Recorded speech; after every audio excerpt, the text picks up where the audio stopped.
the Chief Executive Officer, Chairman of the various regions. You can see Chairman Nairobi Coast and Railways. Principals present, Principal Starehe, Mr. Jiri. National officers, assessors, both doctors, medics, and the GSU comrades, and participants, the cadets. Good evening. Yeah, let me say it's really a good moment for me to be here today. When I was a cadet, this was the highlight of my St. John cadet career, the competitions. And I'm happy that being an alumni of Starehe, I can see the trophies are still remaining as Starehe.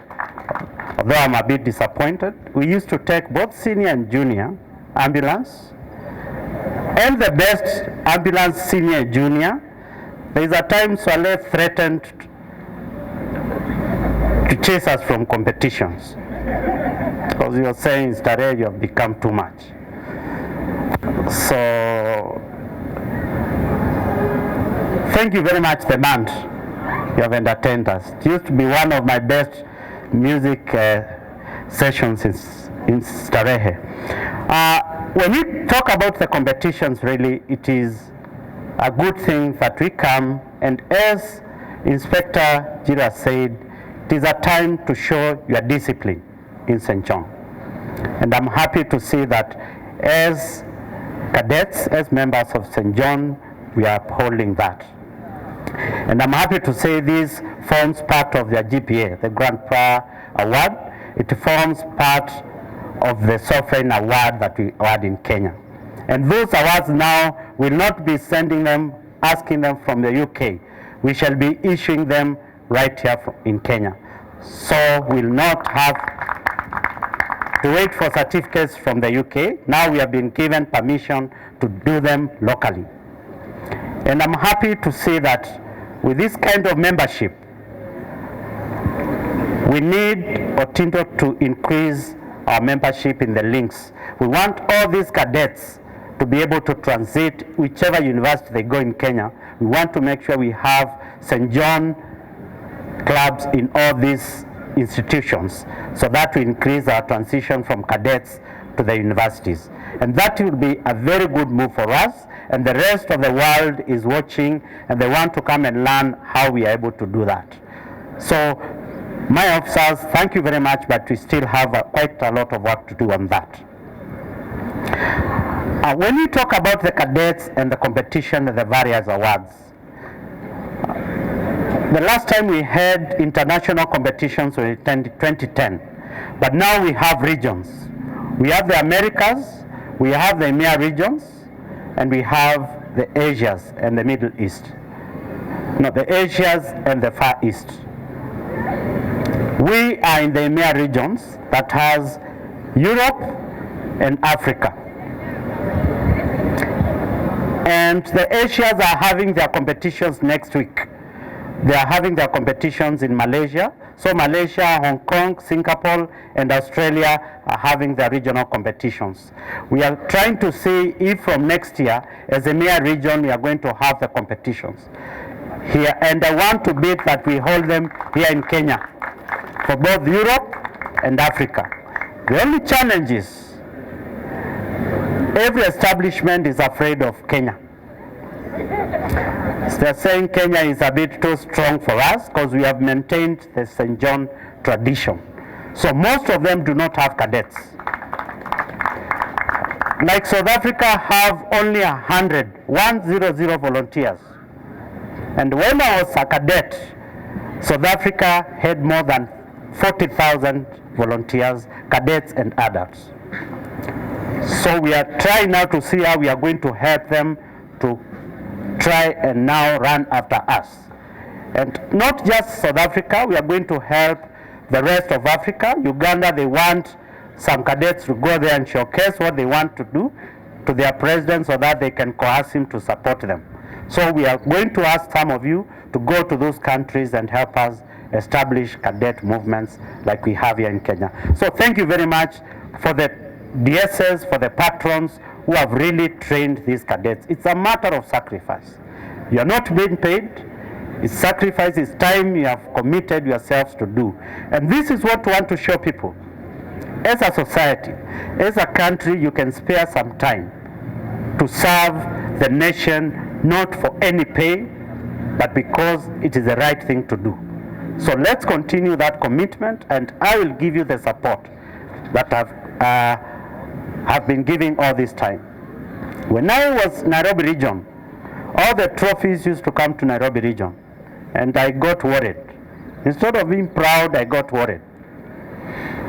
In 2019, when I became the chancellor, my one role was to go around the regions.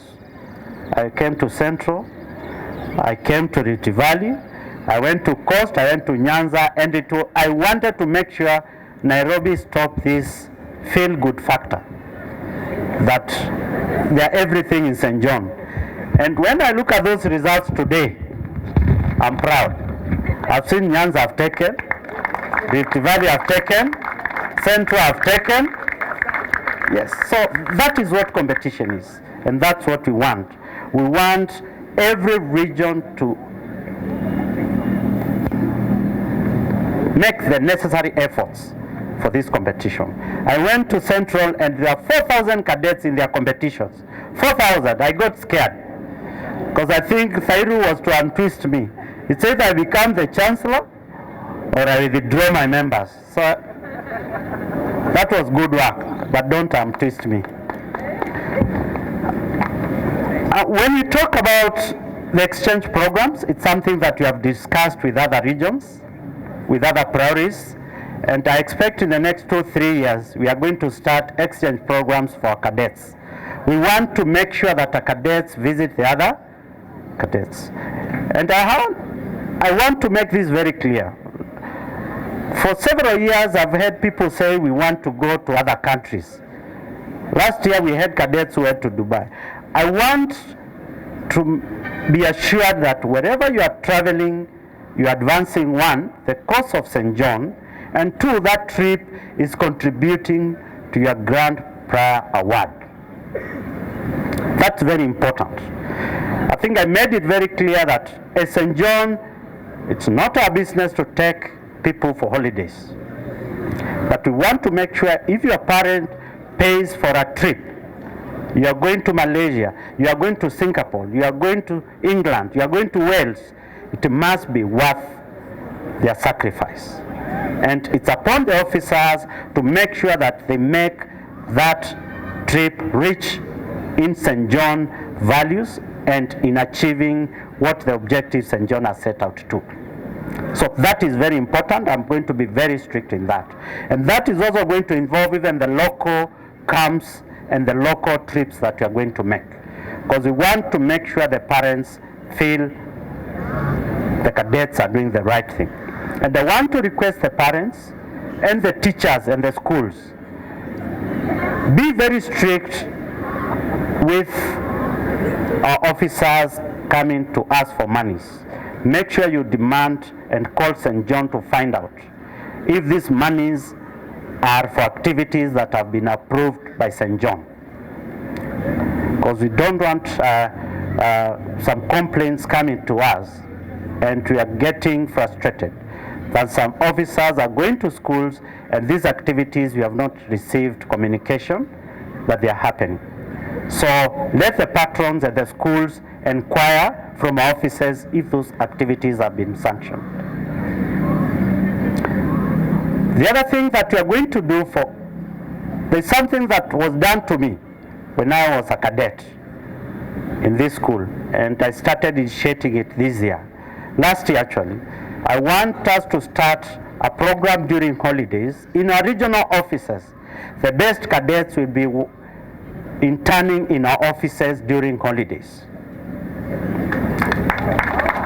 I think I've talked to the CEO about that for him to allocate some fund that is going to go towards this. We take care of their transport and their lunch, but they'll be coming either in St. John uniform or their school uniform. So that is a program that we are going to initiate to make sure that we keep you busy during the holidays. We make sure that we advance the values at St. John that we start for. And that is something that we have discussed and we are going to effect it. Last year, the best cadet last year, he interned last year after Form 4. He was in St. John in our shop throughout. He's now started his medicine degree, but every holiday he comes to St. John to volunteer there. So those are the kind of things that we're going to have for you. And I'm going to approach several of our partners. I'm going to approach Mr. Sava. I'm going to approach Mr. Kisia. I'm going to approach Kenjen. I'm going to approach, where's Mr. Mandembo? Commissioner Mandembo? Somewhere. I'm going to approach KPA so that they allocate, give us a few slots for some of these cadets, just to be coming and engaging them during the holidays. That is the best we can do for our society. I think sometimes it's very important that we don't just sit and complain. We are part of the society. We are part of this country, and we have to take some steps to solve some of the issues and help the societies that we are. So we are going to support you in all these things that you do. And with this, with time, we are going to arrange mentorship programs for cadets, even as they go and progress in their careers. It worked for me. I'm usually very passionate because St. John dictated that I become a doctor.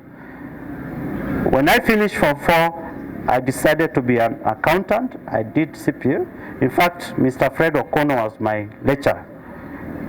He taught me company law. And I passed so well, and he told me you have to go and do BCom. But they were shocked. I went and changed and decided, since I've been a cadet, naitangwa daktari, mi naenda kufanya medicine. And that's how I became a doctor. So that's why St. John, I'm very passionate about St. John. It dictated the path of my career. Ladies and gentlemen, I want to thank all of you. I want to thank the patrons, especially the patrons. They really take their time to mentor our cadets. Go with them wherever they go. St. John cannot be able to pay you. We only thank you, and please will be able to support you in the activities that you're able to do. Others, asanteni sana. I want to pass greetings from the Lord Prior. He says he wants to come to Kenya. He has never been to Kenya. He wants to come to Kenya before the end of this year. And the only thing I told him is we have wonderful cadets. I hope most of you will do a presentation. I also want to pass greetings from the Grand Prior, the Duke of Gloucester. He told me that the last time he was in Kenya was 30 years ago. And we'd like to. So I want to fight to see if we can have a Grand Council. It has never been held in Kenya. But they have promised me that if I work hard, they are going to bring it in the next 3-4 years to Kenya. So I ask for support of most of us to hold the Grand Council. Asanteni sana, Mungu wabariki kabisa. Thank you very much.